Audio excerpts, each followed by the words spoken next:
The traditional financial performance has got two aspects: a vertical analysis and the horizontal analysis. What is a vertical analysis? Relating items within the same period or year. For instance, the one we have just been doing, we take a particular year, a particular entity, and then you compare your profit before interest and tax over the capital employed by 100. This is called the vertical analysis. It was within the same year that you picked the profit there and the capital employed. The margin also.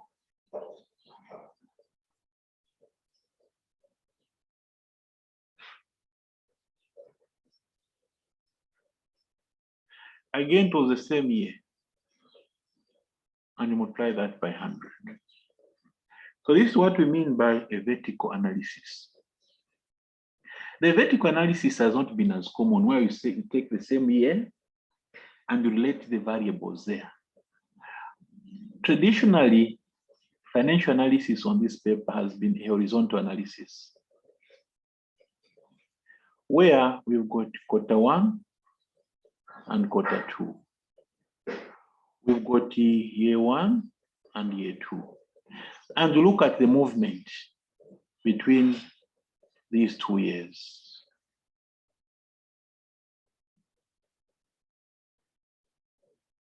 We look at the movement.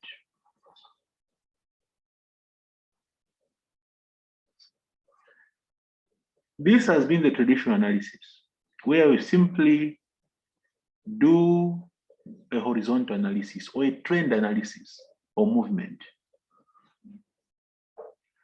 And the input that we are given is not fully fledged accounts. It's not the accounts that you people report in financial reporting. No, it's been typical management accounts, internal management accounts, not a financial reporting or corporate reporting type of accounts. So what we have had is very simple accounts showing basic expenses, where you've got your sales, you've got the cost of sales, you've got the gross profit, you've got your admin expenses, you've got the sales and distribution. This is the sort of accounts that we've had on this paper.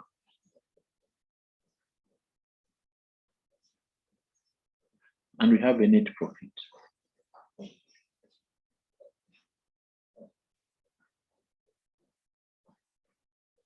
For X1 and X2. And all you do is you do a simple horizontal analysis.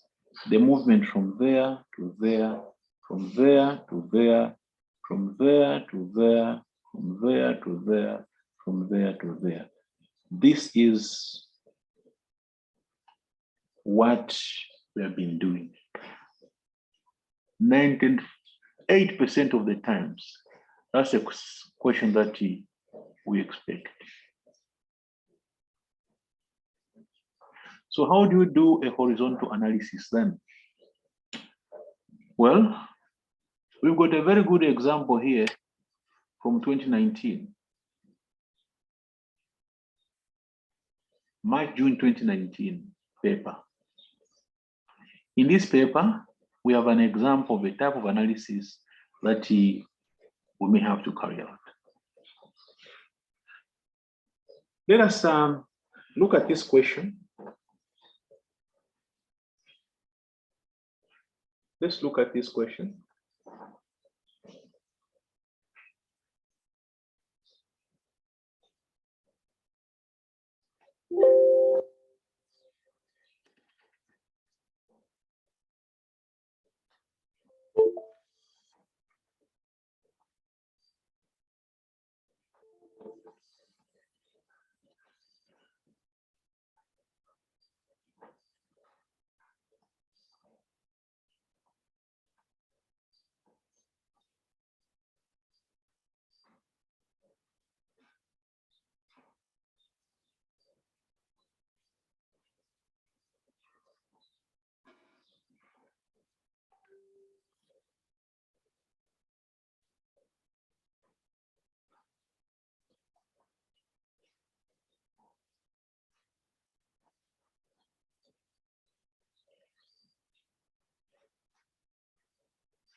So we have a question here. Using the information provided, discuss best night,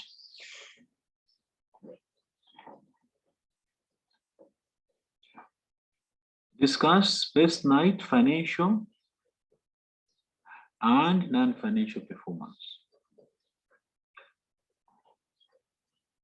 Let's look at the type of accounts that we have here.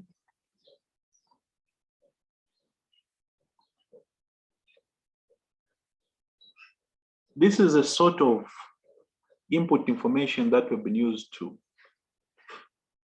Very basic information. And I want us to talk about the financial performance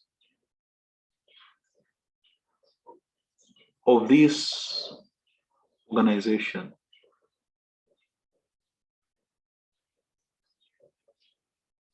Operating profit there.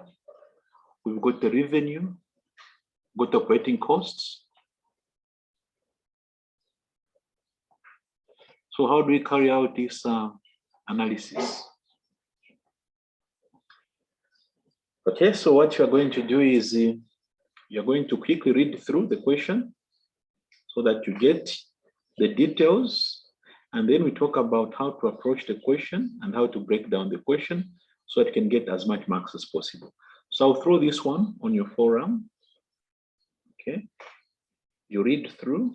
After reading through, then you're going to discuss this particular question. Okay, so let me share this question.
So I'm sharing the question. So what I want you to do is to quickly read through the question, then we can discuss how to approach this question and what to cover in your answers. We focus just on the financials. Focus on the financials.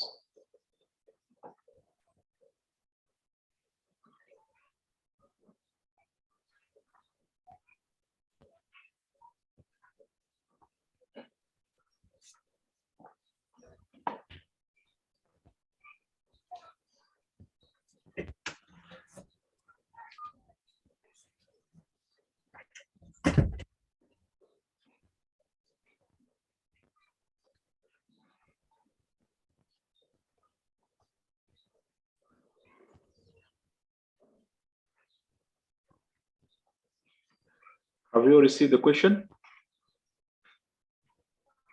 Check our forum.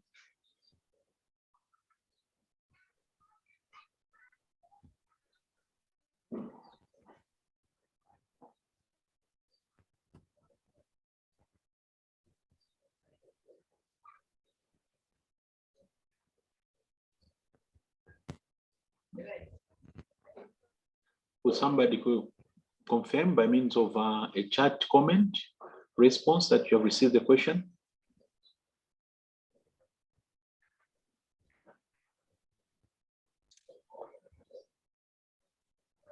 Okay, fine, that's okay, received. So what we want to do is quickly read through the story, and then we zero in on the financial performance that we have seen on this type of paper much more frequently.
How would you approach this particular question? Of course, the first thing is we read the question requirements. That's what we do. So the first item to do is to come here and pick the question requirement. But we need to look at financial and non-financial. We'll talk about non-financial shortly. There are 5 marks available for calculations and 15 marks available for discussion. That's a very important guide. This guide that has been given here is to help students. Why? Traditionally, there's been a comment that students tend to overcalculate and under-explain.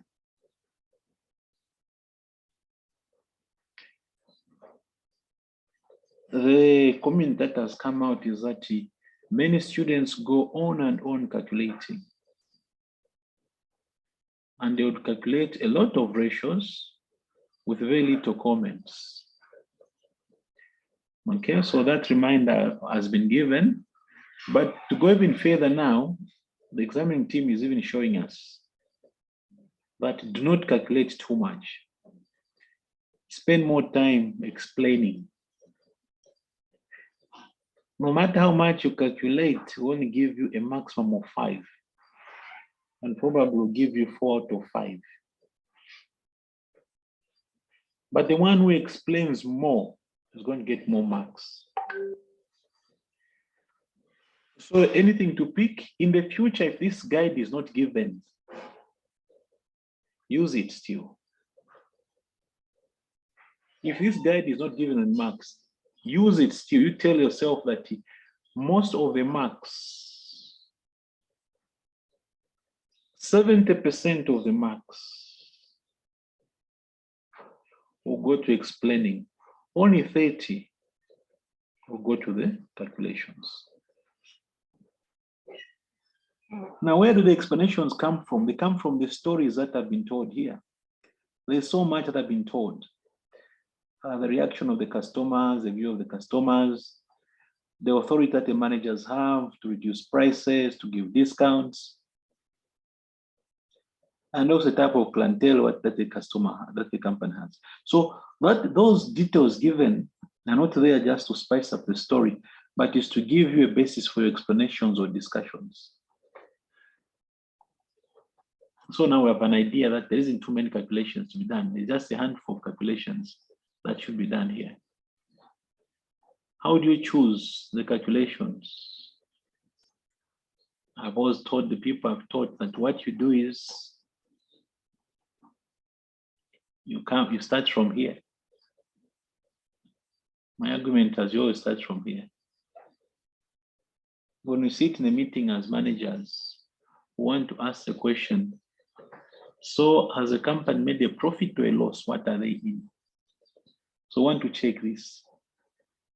Well, at this point, you can see that there is a profit. But this, primarily this analysis is a horizontal analysis. Primarily, this is a horizontal analysis.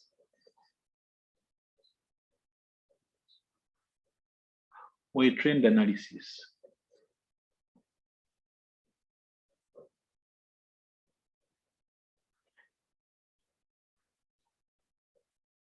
Primarily, that's what it is. So let's check. Already without calculation, you can see there's a drop in profit here. You don't have to calculate. But because now you want to choose how many items are going to comment on. So already we've got an item to comment here that there's a drop in the profits. That is one. So we want to find out where is this drop coming from. There's a drop here. Quickly want to move further and saying, so what is happening in the sales? So you check in the sales here. From there to there, you can see an increase in sales. But what you know also is that there's huge discount. So we want to check the growth in the sales before the discount and the sales after the discount. We knock off these discounts. Another line of revenue also is food, drink and other activities. So we want to check what is happening here. So in your model, always starts from your profit, go to the sales, another element of sales, then you can come to the cost.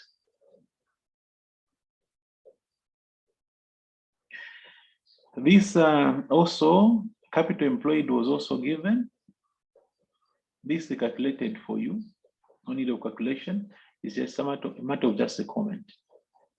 So what we see here is that sales have gone up, operating profit have gone down. That's where the issue is. Let's reconcile that, please. Can you quickly check the drop in the profit, percentage drop, the increase in the gross sales, the increase in the net sales, and also the increase in the revenue? Then you also do a profit margin. Please take your calculators quickly. Better still, the spreadsheet. You load this into the spreadsheet. It's much faster.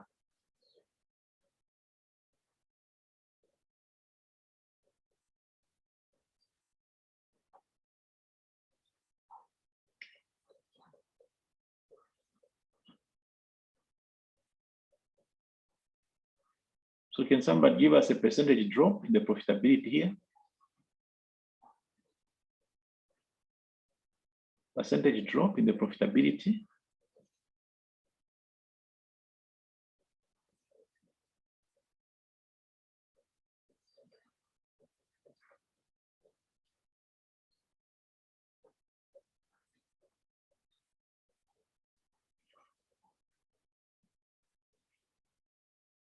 What is a drop?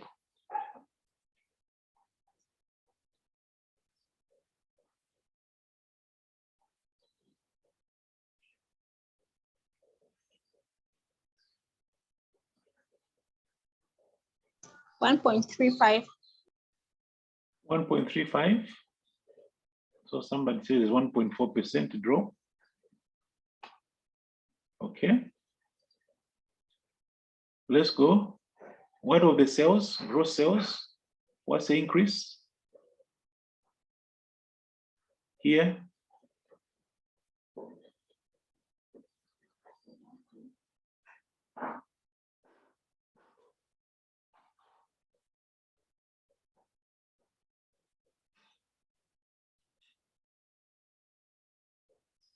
$6.6. 6.6 increase. Yes.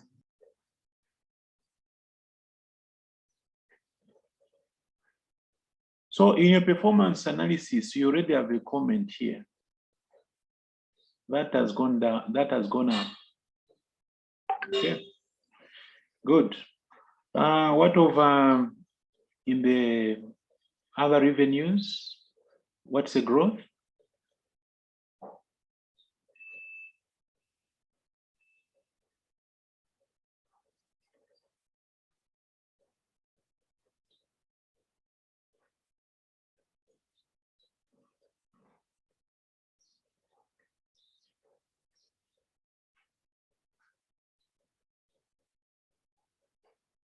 What's the growth? Other revenues?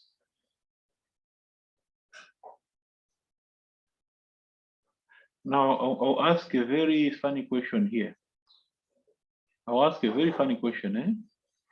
Do we all know how to calculate the percentages? Okay, somebody has found 4.7% here.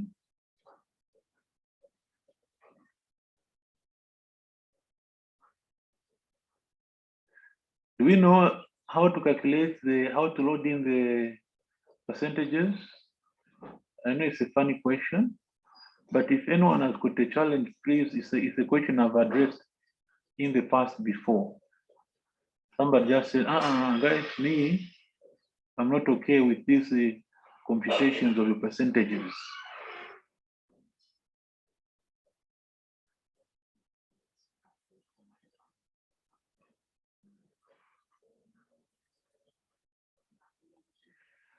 Somebody has given us now what over, you take out the discount, take out the discount and check the growth in your revenues. When you remove the discount, what has been the growth?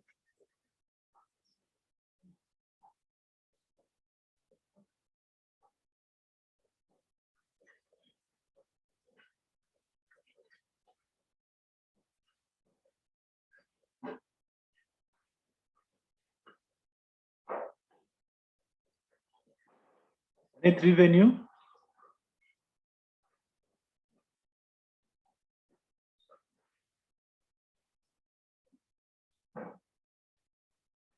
what is the percentage growth?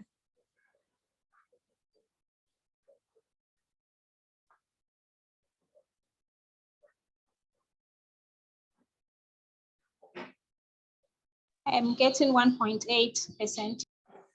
1.8%. So you see, increase, eh? Yes, increase. So most of the sales have been discounted. Most of the sales have been discounted. That is part of the reason. Yeah. But a conclusive reason now come here.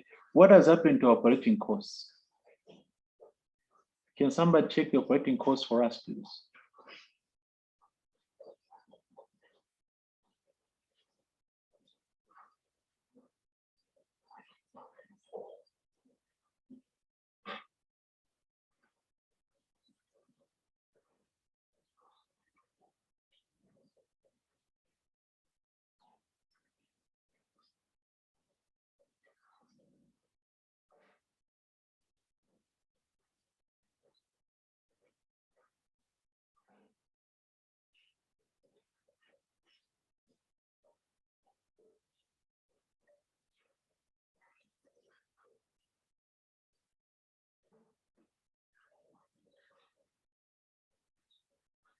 .3%.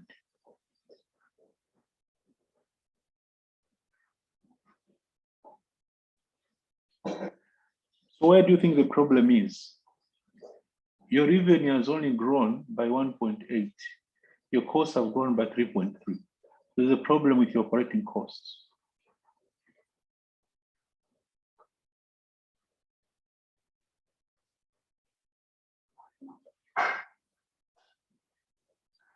There is a problem with operating costs.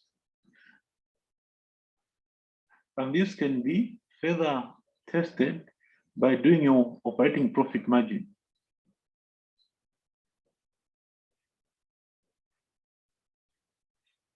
The operating profit margin.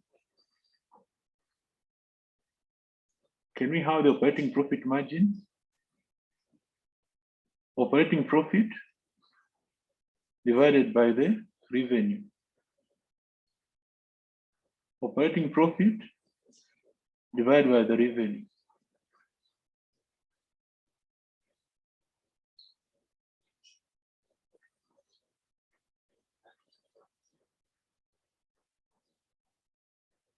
Okay, somebody has got an answer somewhere.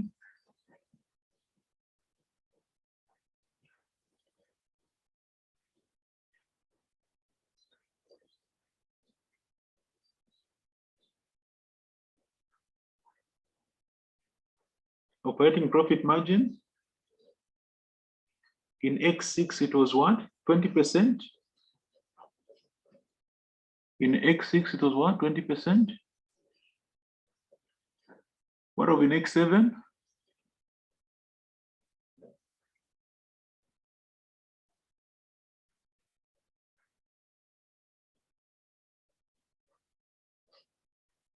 Or X7 is 20%. What over to X6? What of X6?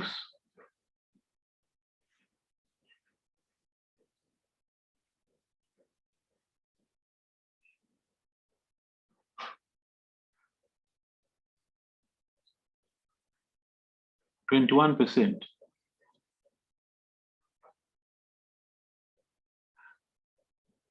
21%.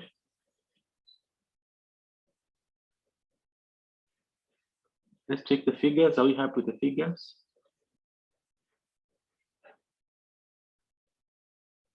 Yes, 21%. Okay, fine. Now let's come to the answer. So, in terms of guidance, what guidance am I going to give? We shall repeat the guidance. We'll repeat the guidance. Here's the guidance that I can share. When we get a question on horizontal analysis, you start from here. Check whether this is a profit or a loss and check the movement. Secondly, you come to the revenue. What has happened to the revenue? And if there are details like this also, check these elements. Then you also check that movement. So that's the guidance I would give. You start from here, you go in. If we run out of time, we not have time to comment on everything, but we should have time to comment on that one. We must comment. On the revenue, we must comment. And on the element of costs, the cost of sales, and the operating costs, we must go to comment.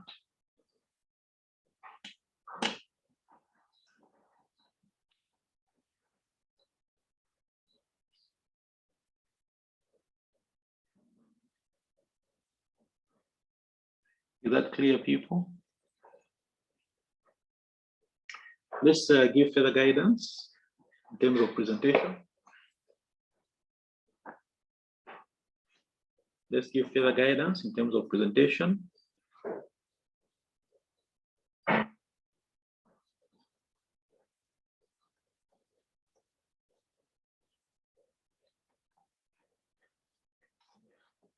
Okay, so after you've done get your calculator, you've done some very basic computations in terms of profit.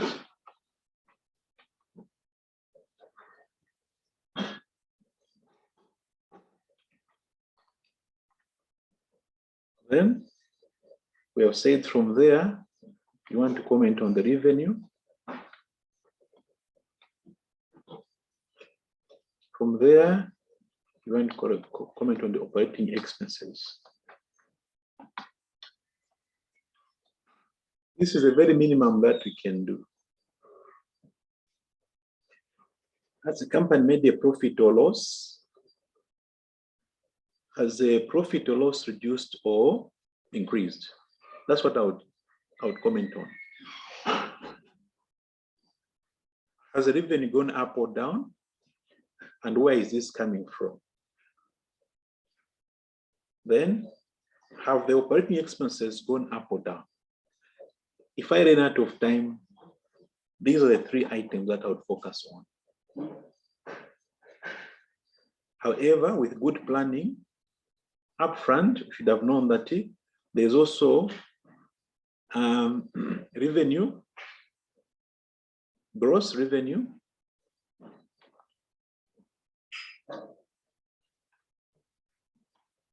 and also discounted revenue.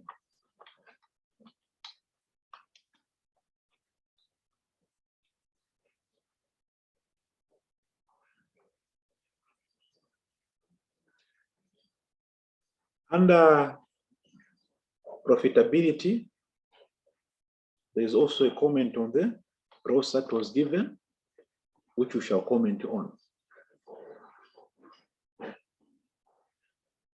Under operating expenses, we've identified that profit margins require our comment.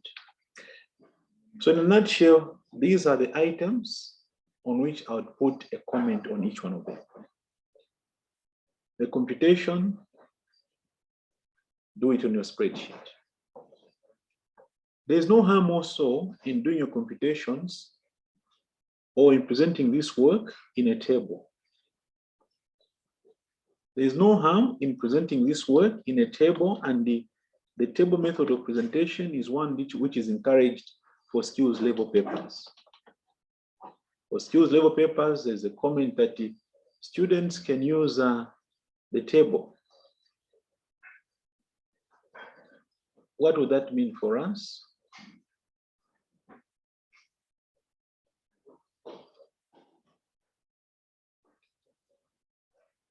Okay.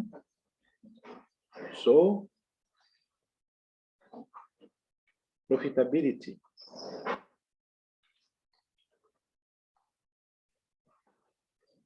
The movement. What was the movement in our profitability? Please, can somebody give me the figures? Profitability for the 2 years. Want to illustrate here. 24 something. Can somebody put their mic on and share?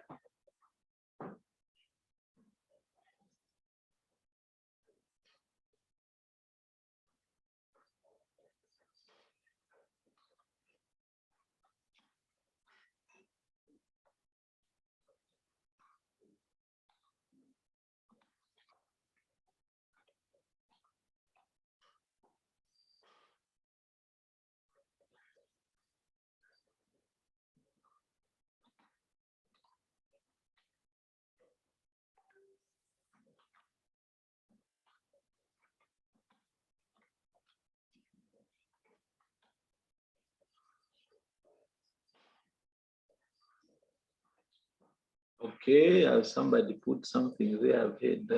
Oh, okay.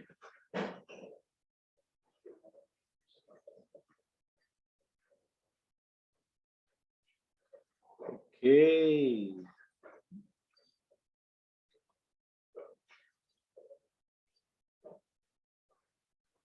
All right, we can go here.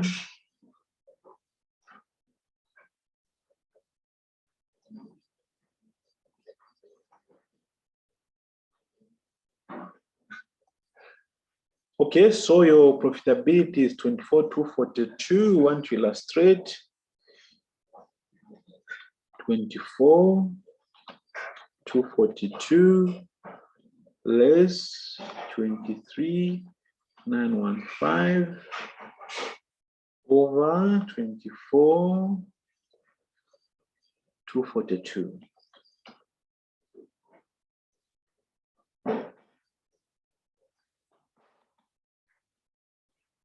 That was your 1.8% drop. This sort of a presentation has been encouraged.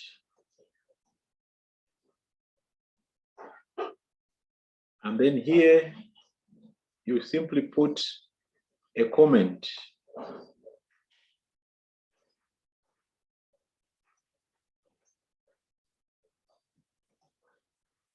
Here, you simply put a comment.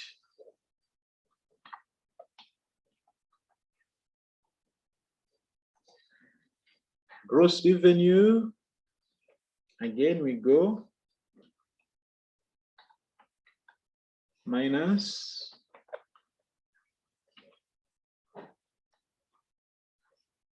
over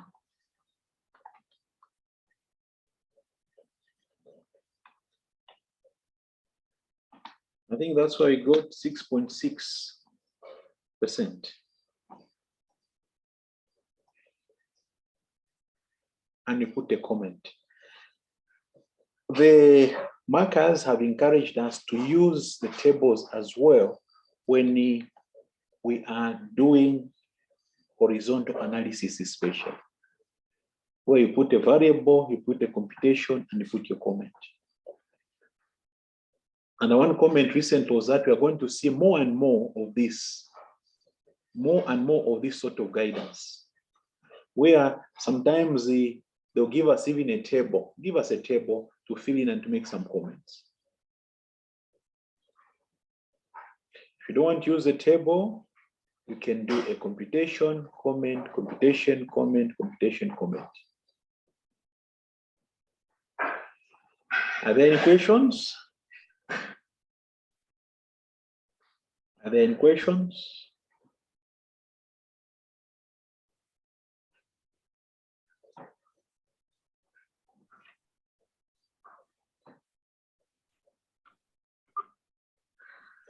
Okay, you have been sitting for too long now. Let's take a break. Okay, we are going to limit our break to 10 minutes so that you can freshen up a little bit. And then you come back, we discuss the non-financial performance. We need to make a move. Huh? We need to move and move and move. Okay, so now by my watch it's 11:30. So 11:40, I'll be logging back so that we discuss the concept of non-financial performance. Okay, let's take a break now.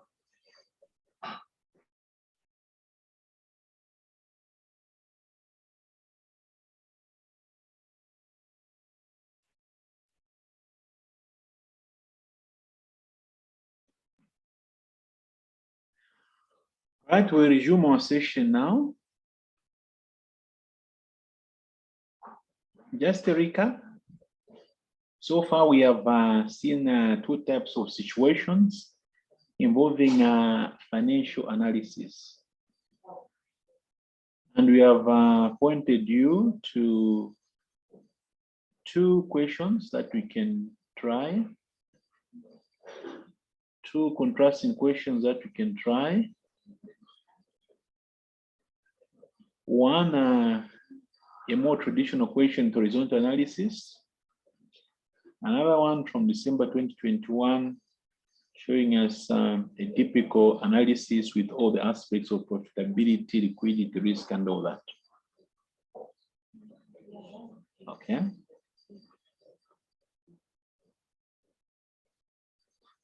What is very clear today is that financial performance alone is not adequate. Financial performance alone is not adequate. Organizations also need non-financial performance.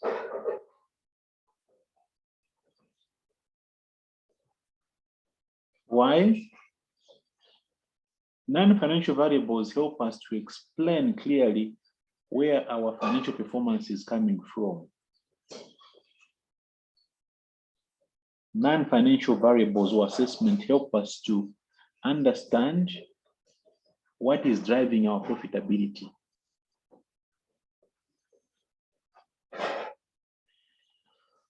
Non-financial performance or indicators point us to what can lead to long-term sustainability of the company.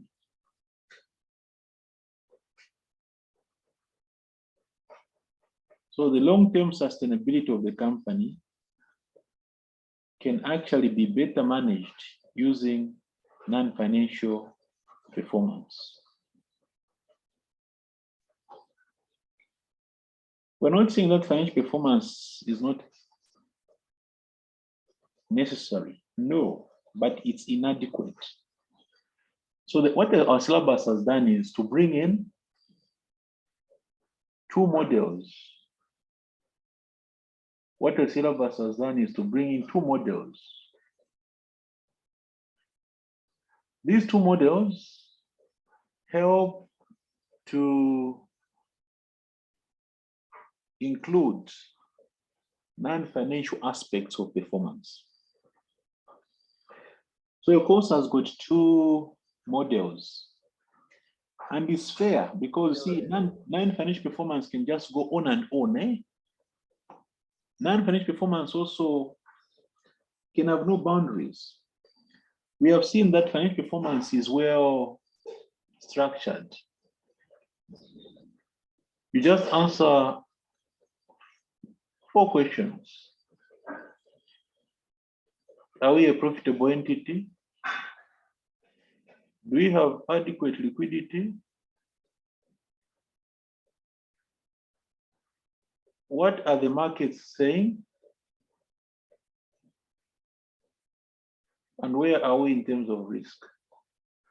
So financial performance is very structured. We just answer these questions. But non-financial performance can go on and on. So the first item on the syllabus is that the examiner has put only 2 models, the balance scorecard. Please, can you take out this? Can you take out that? And the building block model. Sorry for that.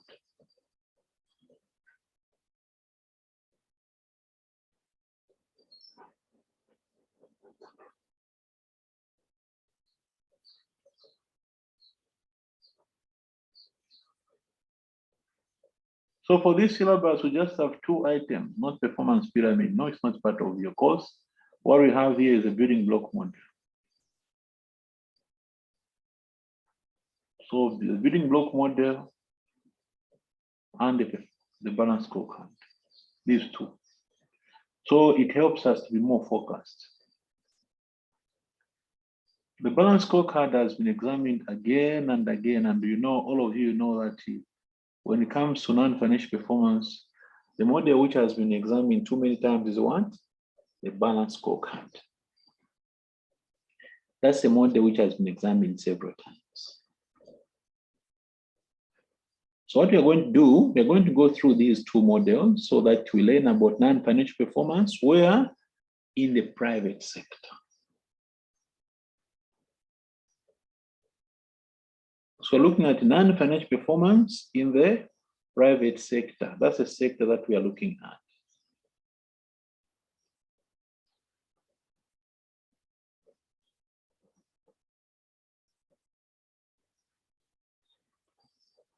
So let us start with our balance scorecard. Now, these are included in the notes that we have given you. These are included in the notes that we have given you.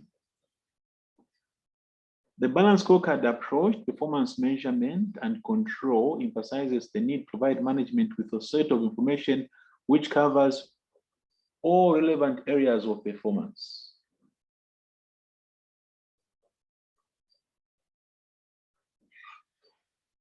The balance scorecard does not only cover non-financials, it covers all areas of performance. It focuses on 4 different perspectives and uses both financial and non-financial. So that's a great thing about the balance scorecard.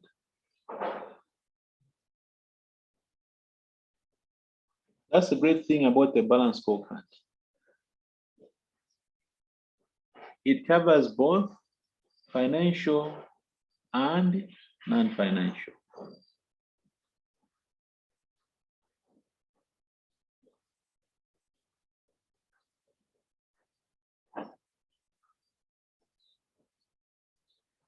Now let's learn about the 4 perspectives in the balance scorecard. Let's learn about the 4 perspectives. So the 4 perspectives are: 1, customer perspective; 2, internal perspective; 3, innovation and learning; and 4, financial. So balance scorecard says that if we're going to measure performance in a balanced way, you must cover these.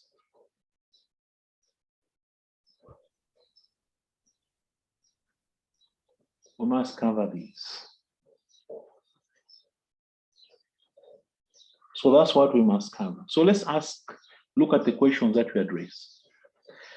So under customer perspective, we want to answer this question: what is it about us that new and existing customers value? So the new customers, why do they come to us? The existing customers. So how do we perform in the eyes of our customers? You know, for you to excel in dealing with customers, we need strong internal processes. We need very strong internal processes. We need efficient internal processes. What process must we excel at to achieve our financial and customer objectives? Imagine if you are running a restaurant where you need so much inputs. Imagine that you're running a restaurant, and you know that when you're running a restaurant, you need inputs to be in place. And then you've got a weak ordering process. Your ordering process is not well organized, not well managed. What happens? We are going to experience a lot of stockouts. We're going to experience a lot of stockouts. I'm sure you have seen a situation where in some of the restaurants you are there, especially those are in big malls, that's when some items are being ordered. You can see them literally getting them from ShopRite. Now, if you've got such weak internal processes, how do you prepare meals timely for customers? So you want to check the efficiency. Innovation and learning, in addition to monitoring what customers are saying and how efficient the processes are, you also want to check innovation and learning. How can we continue to improve and create value in the future? So this is about the future.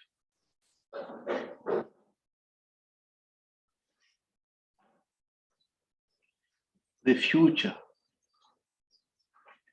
Every organization wants to address the question, are we going to be there in the future?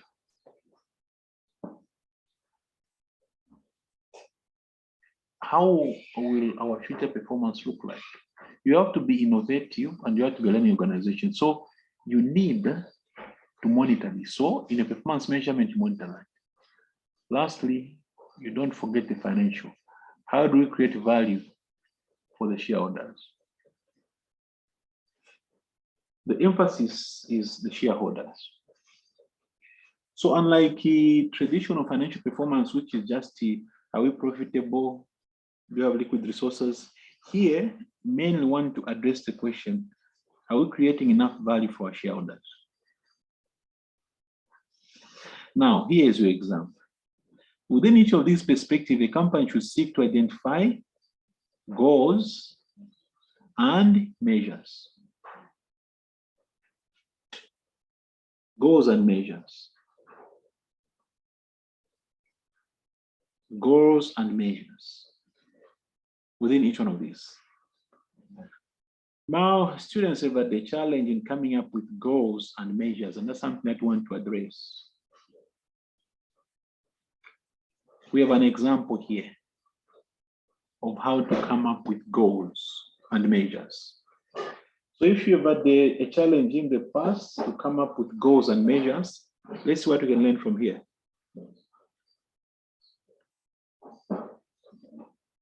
This is what we can learn from here. If in the past you've had the challenge with the identifying goals and measures, this is what we can learn from here. Pasta Pasta is an Italian fast food restaurant that specializes in high quality, moderately priced, authentic Italian pasta dishes, and pizzas. The restaurant has recently decided to implement a balanced scorecard approach and has established the four relevant goals for each perspective. So that's how we can come up with goals. Number one, customer perspective. The goal to increase the number of new and returning customers. To increase the number of new and returning customers.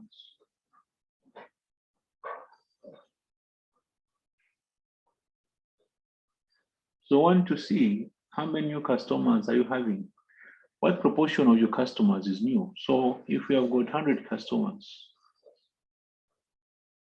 how many of these are new customers?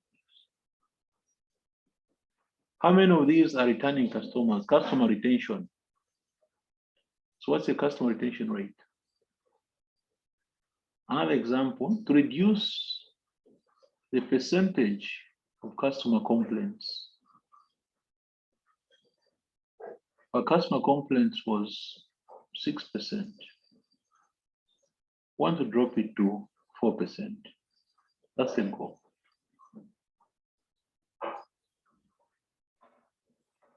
Internal, to reduce the time taken between taking customer order and delivering the meal to the customer. That's a very important process. Most of you have seen this. An order is taken. But when is a meal delivered to you? Sometimes it takes so long, isn't it? So that's an example of an internal process. So the goal is to reduce that. Reduce staff turnover. So that we still have the same people serving our customers. Not you go there today. You go back tomorrow, you find there's a different person, another day, different person. That doesn't go very well. Innovation and learning to increase the proportion of revenue from new dishes.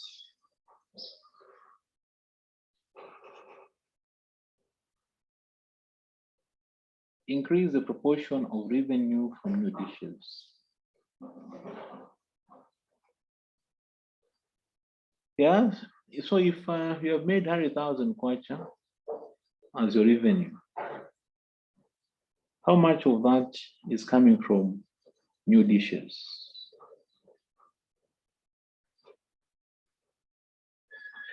To increase the percentage of staff time spent on training.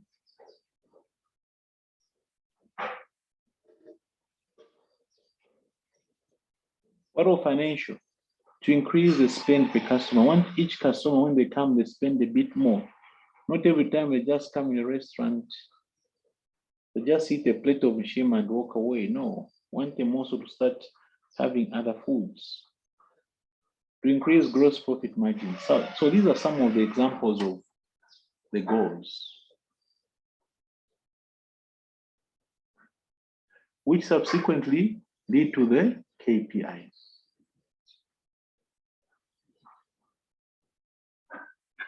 Where? On the balance scorecard.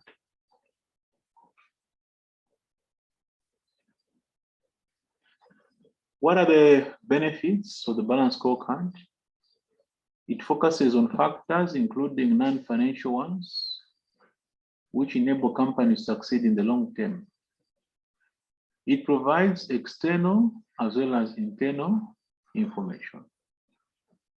These are some of the benefits that we have of using the balance scorecard. Financial and non-financial information, internal and external.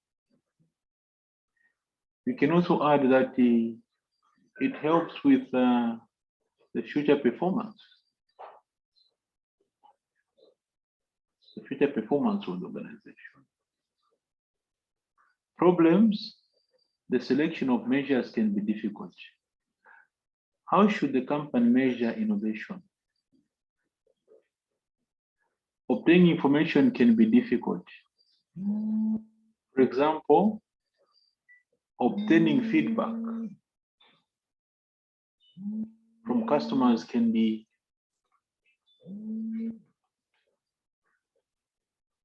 prove to be difficult. Information overload, we can end up with the huge amounts of measures. And people can think that now you're not being serious looking at so many measures. Possible conflict between measures.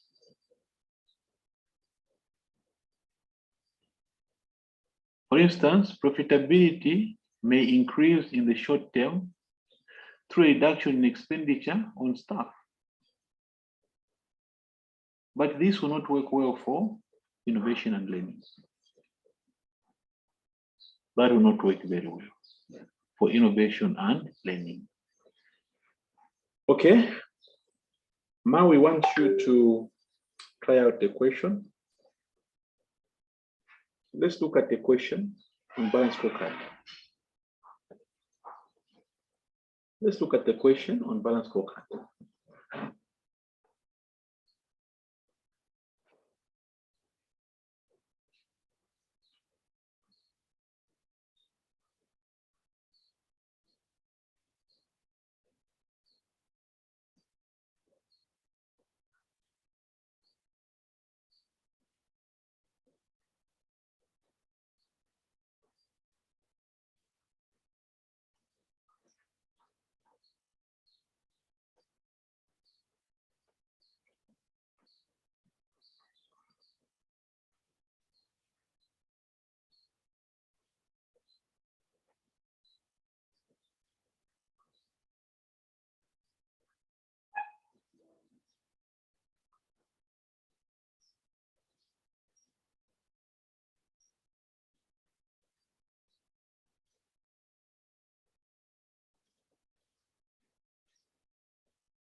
I've shared the question on the forum.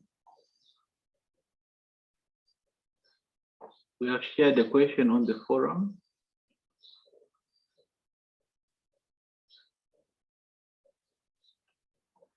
Have we all seen the question on the forum?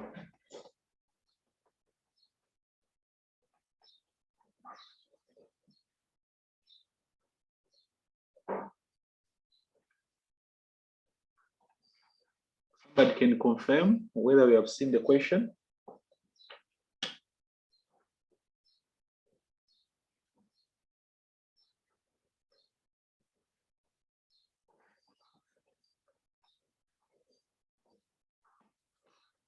Okay, so we've got some confirmation there.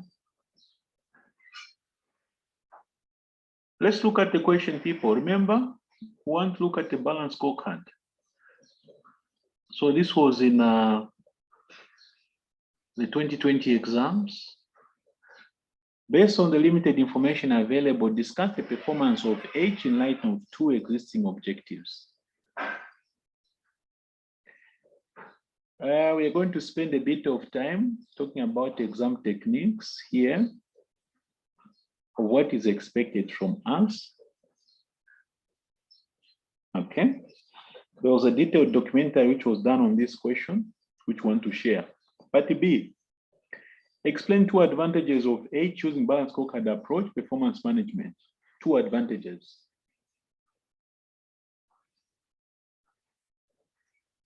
The second one, suggest and justify one goal and two performance measures for each of the two perspectives of balance scorecard, which are not currently addressed by H company's objectives. This is a question that we want to zero in on now, between now and the time we take a break for lunch. So what we want to do is all of you to read through this question now. So read through the question. Okay. It starts from there, scenario 2. So I want you to read through the question carefully. Then we discuss a solution to this question and also the exam techniques, this question. What is it that is expected? So let's take some time now to read through the question. Yeah, I'm sure 3-4 minutes should be enough for you to read through the question. Then we discuss the question.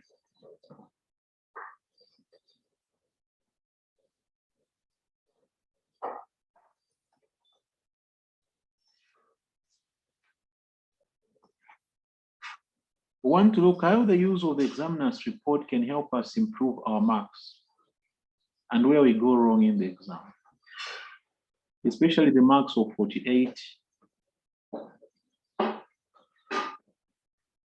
49, 47. How can the use of the examiner's report help us to know where we may go wrong? That will come out very clearly in our analysis. We also want to look at how do you understand, what does it take to understand the question? What is involved in understanding the question and responding to it effectively? How should we present our work so that we get more marks? I'm sure those are sort of things that we want to discuss, isn't it? So what I've done is you've understood the question. We have a detailed examiner's guide to this one, which we want to go through now as we figure out the answers to this particular question. So let us do just that.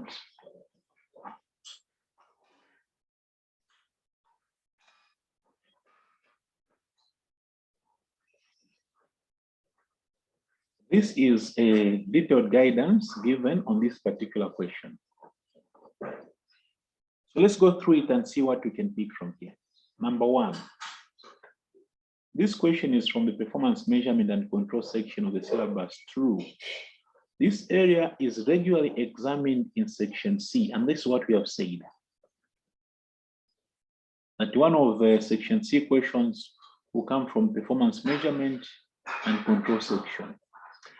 So it is essential to practice these types of questions, which we are doing. As is often the case in this area, the knowledge required is not that technical, no, as some areas are. But exam technique and time management are crucial here. So in this area of the syllabus, when we talk about the ratios that we saw earlier on, there's nothing strange about those ratios. We've come across them before. There's no special techniques, no. But what is important here is good exam technique and time management. That's what you need in section C, especially on these ratios, on these questions on performance. Exam technique, because it's essential to make sure that the requirements are addressed. Now, I've spoken about requirements being addressed, all the requirements. And use the information in the scenario.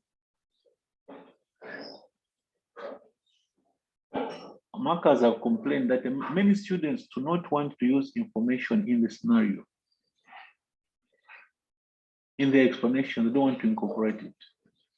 And that's what takes us to 48, 47, because you did not use the information in the scenario.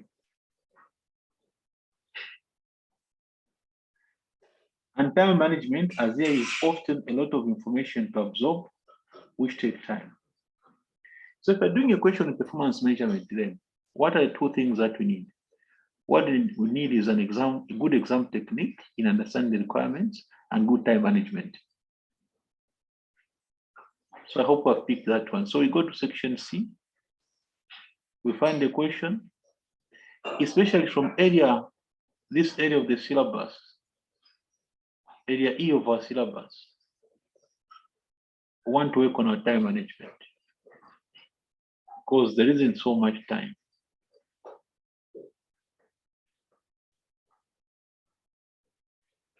And also our exam technique. Those are the two things that you want to take to carry home. So how should we have tackled that question? As with any long question, it is worth having a quick read of the first paragraph to see what sort of business the question is all about. So you want to understand what business is this. This can give you information such as whether or not it's a profit, not-for-profit organization, and also what products or services it offers. So in this particular question, what did we notice? A company which operates 4 luxury vacation resorts. Although it is important not to waste time, don't ignore the title, the little details. The scenario states that it is a luxury business. What do you know about luxury business? So there is likely to be a focus on quality if you're going to achieve your margins. So each time we take a question, that's what we want to do.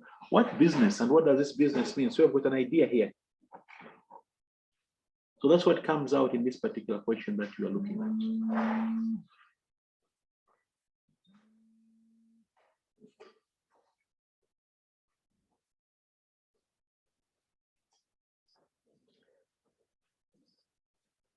Let's go to additional items. Interesting, eh? Let's go for additional items.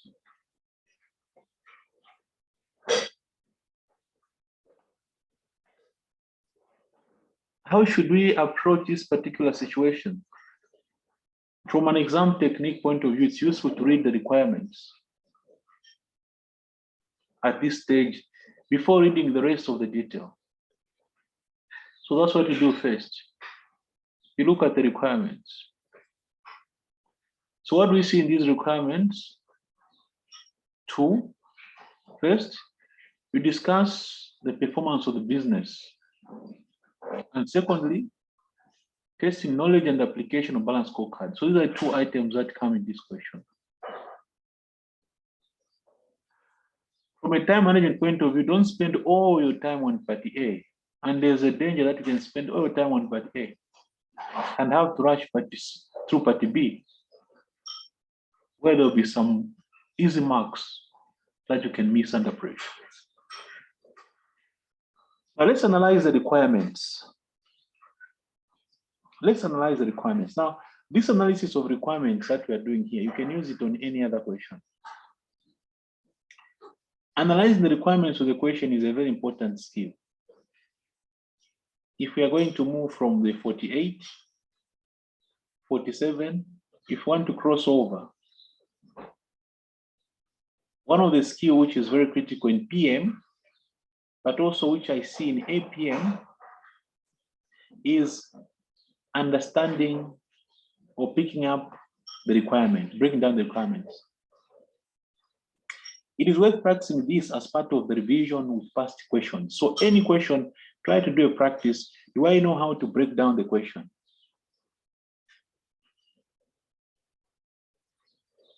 Because surely if you have answered all the parts of the question and presented them, we must get the marks, and the marking key for SCA is very generous. It's extremely generous.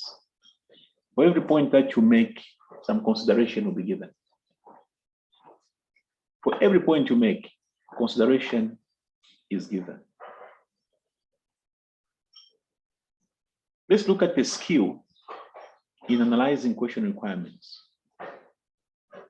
Analyzing question requirements. Number one, we must identify the verbs. The verbs or the verb is very important. We must identify the verb that has been used. SCA uses very specific verbs. They use very specific verbs in questions. The verbs used in the requirements not only indicate what to do, but also how much detail to go into it. It is important to recognize the difference between, for example, state the advantages of and explain the advantage. These two are different. Stating an advantage and explain the advantage. State requires no justification at all. You simply list the advantages. But the explanation, we say explain, needs meaning to be added to the advantage. So we're going to find this word being used. Because, as you're justifying, you will not avoid using that word, the because rule. It's even been called the because rule.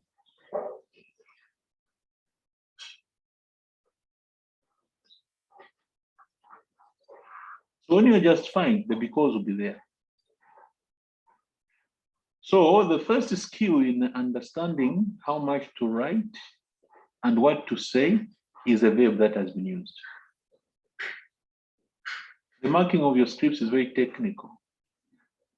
What do we mean? The marker will say, okay, I've seen a KPI has been mentioned, but has the student justified? Is there justification? Very technical. So as I mark, I say, okay, there's no justification. There's no mark for justification. It's as simple as that. Or somebody has done a justification. Oh, it's not very clear. It's not very powerful, but it somehow makes sense. A mark will be given. But if there's no justification, there's no, you cross over from 49 to 50 because the justification was not there. All you need was 1, 2 justifications, then you cross over from there to there.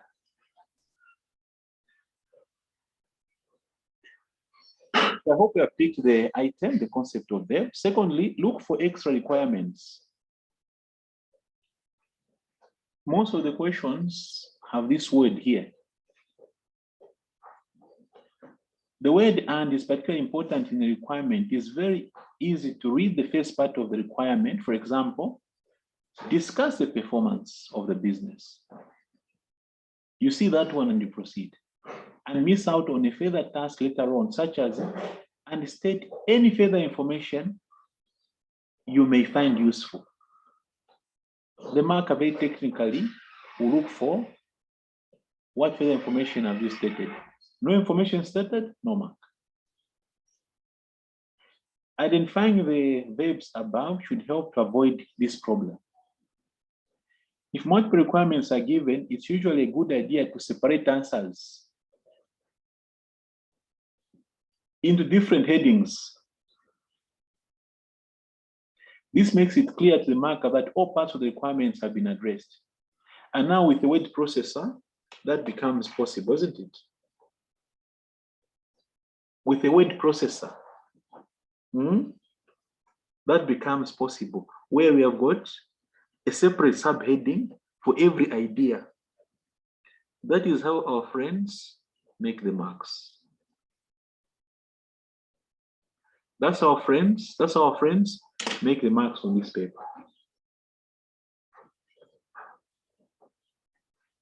So if the question has got two requirements, show two different or separate paragraphs.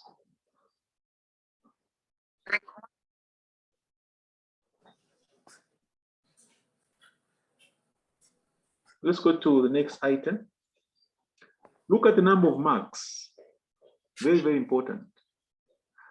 The verb should give a good idea of how much work is needed. As we have said up here, state the advantage and explain the advantages. Explain the advantages will have more marks than stating advantages. So the verb should give a good idea of how much work is needed. But the number of marks should also help you. Remember, it's 1.8 minutes per mark.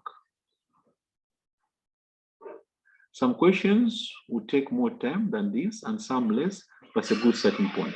It's important to practice questions to time to get an idea of how long certain questions take.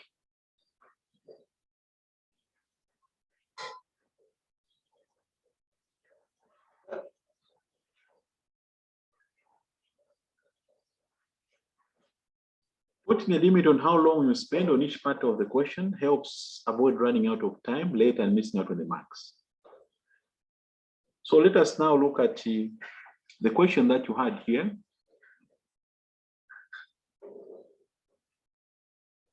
Let's look at the question that you had here.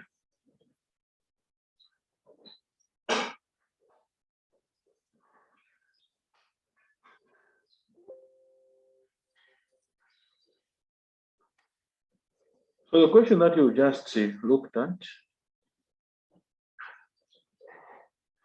based on the limited information available, discuss the performance of the company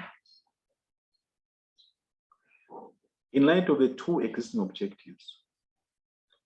So how can we get our marks here? How can we maximize the marks?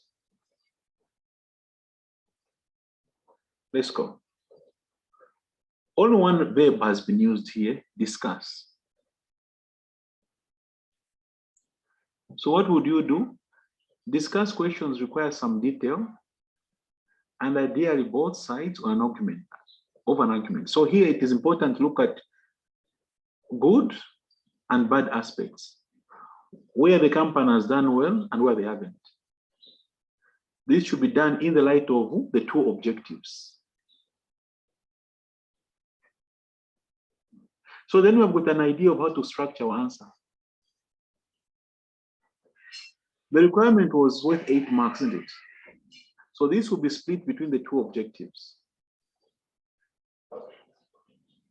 So if we get back here,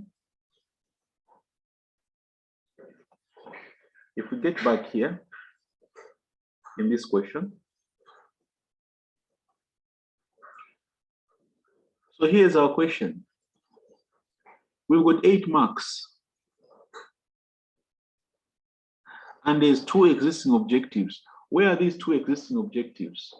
The 2 existing objectives that need to comment on as whether we have done well or not are here. To make profit and to create the customer loyalty. So are we making profit for shareholders? So we can argue that 4 marks will go here and 4 marks will go there. This is how we maximize on the marks. What else can enable us maximize on the marks? What else can help us maximize on the marks?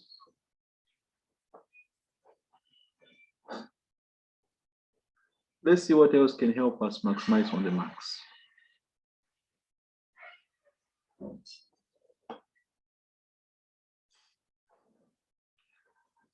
Breaking things up like this can make longer questions less daunting, because now the 8 marks has been split into 2.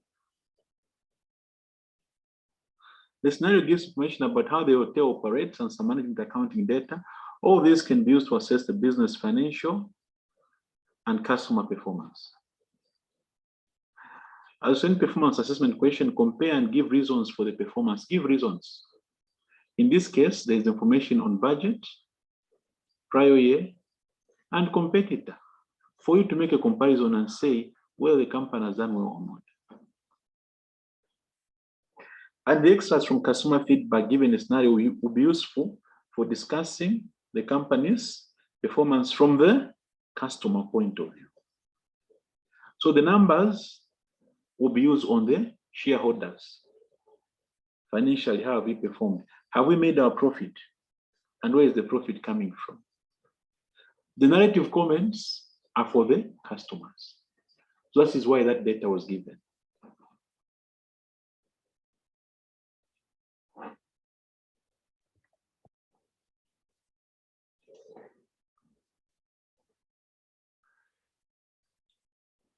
For example, one customer complains about the lack of modern hair care equipment in the rooms. A goal could be to modernize the facilities, which could come under the innovation and learning perspective. What of B1? B1 asked us to explain 2 advantages. Now, that's not an issue for all of you, isn't it? The advantages are not an issue. No. But from the examination point of view, where is the issue? The issue is on the verb. From the examination point of view, the issue is on almost every candidate knows the advantages and disadvantages, but the difference would be explain. The key here is to explain why any advantage will help our company specifically. So this is what the explanation is. So it's not just a matter of saying it gives internal and external information. No. How does that help? How is that an advantage to the company? Broadly, 2 advantages of the scorecard are that it focuses on both financial and the non-financial, which we all know, as well as internal and the external information, which we saw in the notes. The scenario tells us that the company provides what? Luxury holidays. Therefore, information on customer satisfaction, which is non-financial, will be especially important to them. Now let's discuss that. This is where we miss it in the exam. Because you would have said, most of us would have said that the balanced scorecard is advantageous because it gives us both financial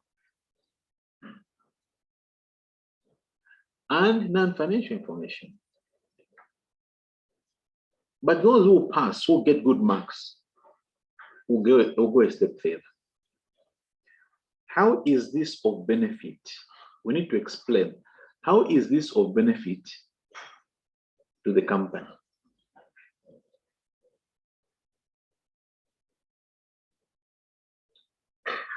To our company, the company that we have. How does that help that company? Are you able to see where we miss the marks? Because you say, me, I wrote the 2 advantages, but when the marker comes, remember? So when the marker comes, the marker doesn't give you all the marks. Why? Well, you have not explained how this is an advantage to the company. You haven't explained.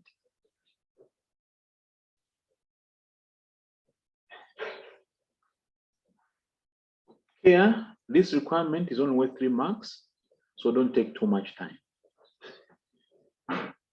Where should the time be spent? Where should most of our time go? Let's check where our time should go. Let's check where most of our time should go. Most of our time should go to part B. What did part B of the question say?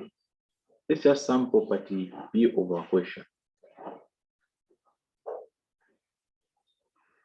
Let's just sample part B of our question again.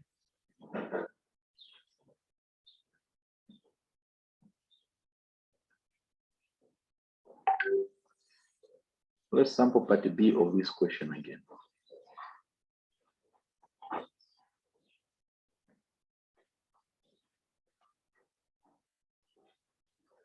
Suggest and justify one goal and 2 performance measures for each of the 2 perspectives of balance scorecard, which are not currently addressed. So which ones are not addressed by the company? So that was your input. Meaning that you must know all the 4 perspectives, and you must know that 2 have been dealt with: financial and customer.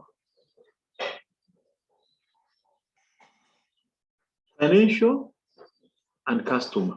These are the 2. So which ones are remaining?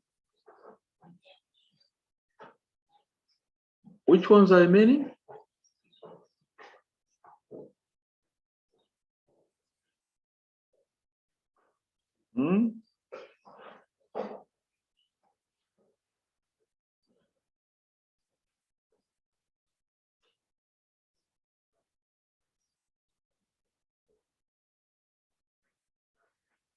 Are these not the 2 that are remaining? Now, this is only possible if we understand the model. Because to understand the model, then you don't know that the internal processes and innovation and learning do exist. So these are the ones that we are missing. Now they say you must develop one goal. Now, how do you come up with a goal? Many students have said, hey, Mr. Phil, it's very difficult to come up with a goal. How do you come up with a goal? Where can you get a goal from? Earlier on, we showed you something about that restaurant. What of here? Where do you get the goal from?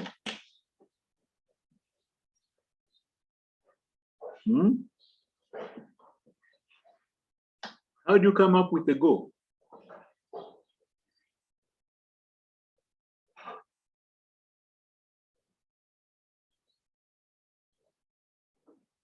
How do you come up with a goal?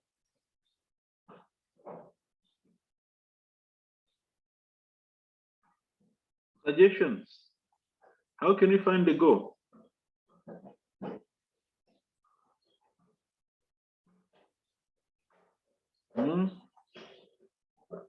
Okay, let's go. Let's get an idea, because on the balance scorecard, if we're playing for a question in balance scorecard for your level, this question has come again and again that you must be able to tell us the goal.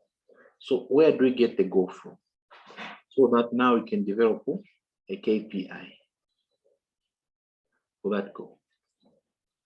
So what you're going to learn here, you can also use it in many other questions. Okay. So let's go.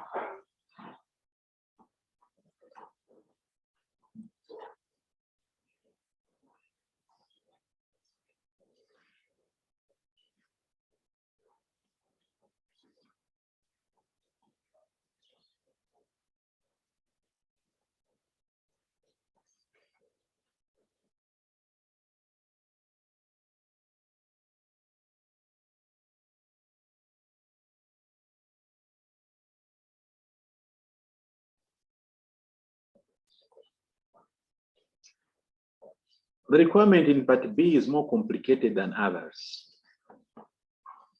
True. And it is easy to miss things out.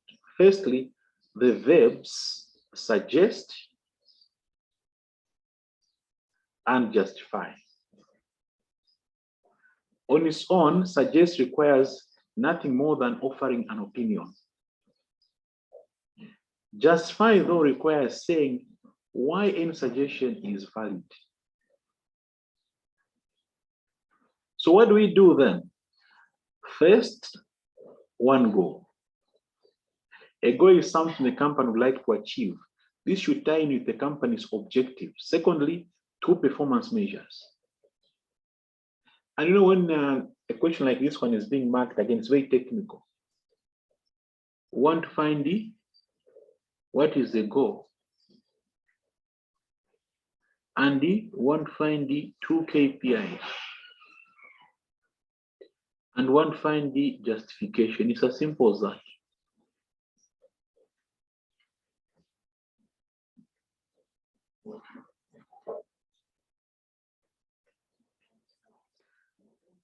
Performance measures should measure whether goals have been achieved or not.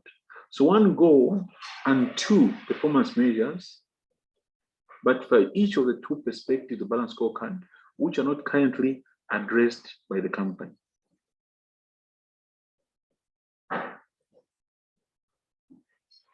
So that is what we are looking for. So we are looking at the 2 perspectives that are missing. Which ones are those? The internal business processes and also the innovation and learning. Which means that you must know your model very well and see what is missing and what has been given.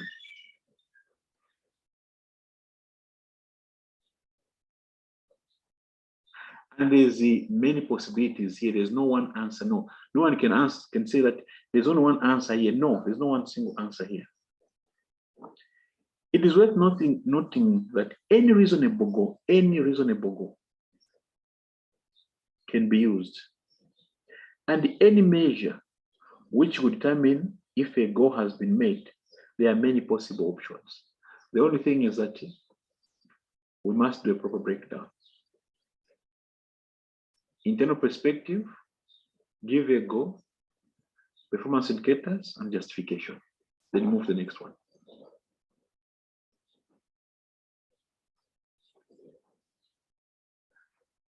So how can we maximize the marks? Let's check maximizing the marks. Headings. Split the answer up wherever possible. So for A, write each objective as a first and then put it in the discussion. This ensures that both objectives are addressed. Use space. Separate out points in the paragraph. Again, this not only makes it easy to identify the points for the mark, but also makes it easy to identify what points have already been made. Use tables if necessary.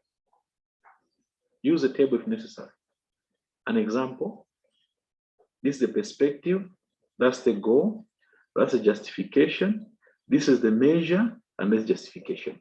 And you see, when a marker is marking, it's very technical.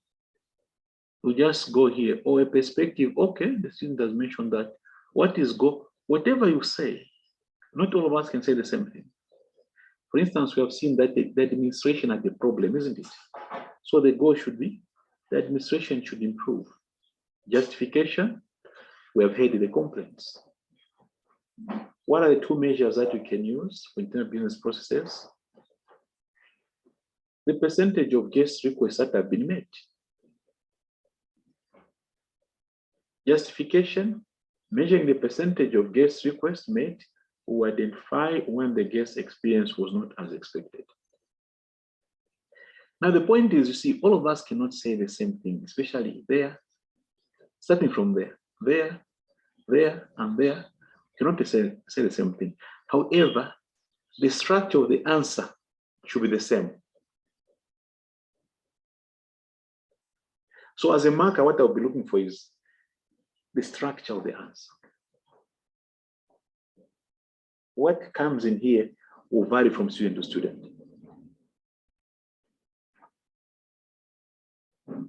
Again, there, innovation and learning, they go, want to modernize the facilities. People are complaining, they're comparing us with our competitors.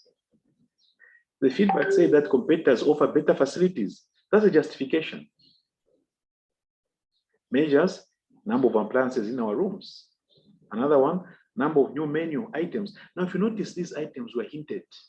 A hint was given about this when you read through. Somebody says, each time we have come back, we found that the menu has not changed. So that's a justification. That's justification. If you present the answers this way, we'll avoid 47s and 48s. Because those marks indicate that you know your syllabus, you know your subject, the problem is just presentation, and you don't tackle all parts of the question. You leave out some parts of the question.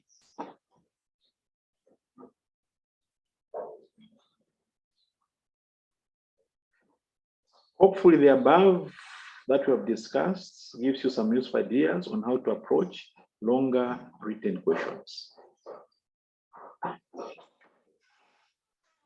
So we hope that this analysis, dear colleagues, has helped you in how to answer the question that we asked here. And I'm sure if I gave you this question now, if I ask you to answer this question, you answer it differently. What do you think? If we gave you this question again to answer, I'm sure your answers will not be the same. Eh? The answers will be completely different. Are there any comments before we take a break?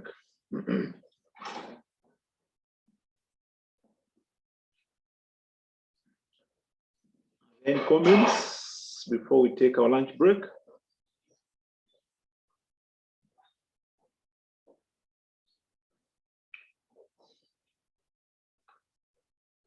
Okay, we're going to take our lunch break now, colleagues. And I know we've gone late, but we need to come back early. 13:30 we are back to continue with our review. Eh? So let's grab a quick lunch wherever we are. I'll log off now.